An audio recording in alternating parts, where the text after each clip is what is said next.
खेती किसानी जानी पियब से कराई जी ए अम्मा जी।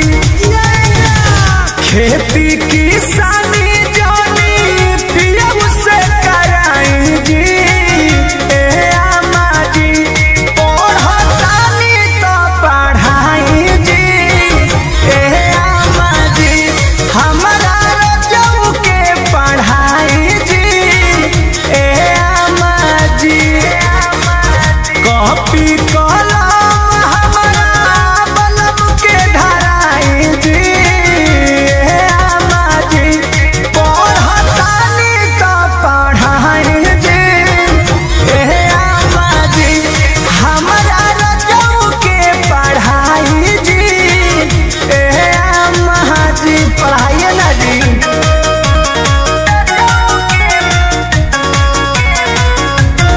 Music by Arya Sharma.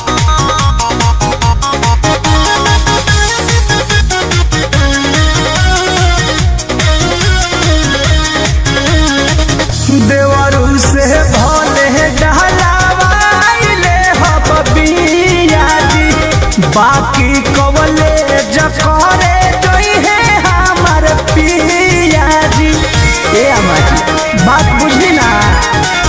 देवरू से भले डहलावाइले हबिया जी। लेकिन कवले दिया कहरे जोई है हमार पिया जी। घटता पोजीशन अब टीवीशन लगाई जी ए अम्मा जी। पढ़तानी तो पढ़ाई जी ए अम्मा जी। हमारा रजऊ के पढ़ाई जी ए अम्मा जी।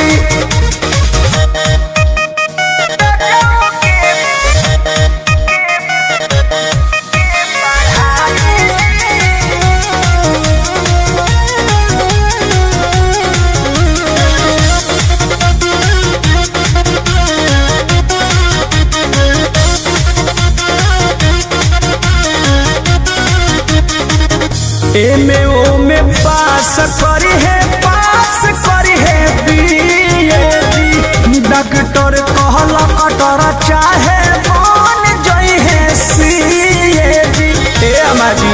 अरे पंकज बबुआ लेखा हो गई है। एमे ओमे पास करी है बीए जी। डॉक्टर कहला कटर चाहे बन जई है सीए जी। कृष्णा दे करती परमो मनु के सिखाई जी ए अम्मा जी ए जी। कृष्णा दे करती शंकर याद के सिखाई जी ए अम्मा जी। पढ़तानी तो पढ़ाई जी ए अम्मा जी। कि हमारा पियऊ के पढ़ाई जी ए अम्मा जी। खेती की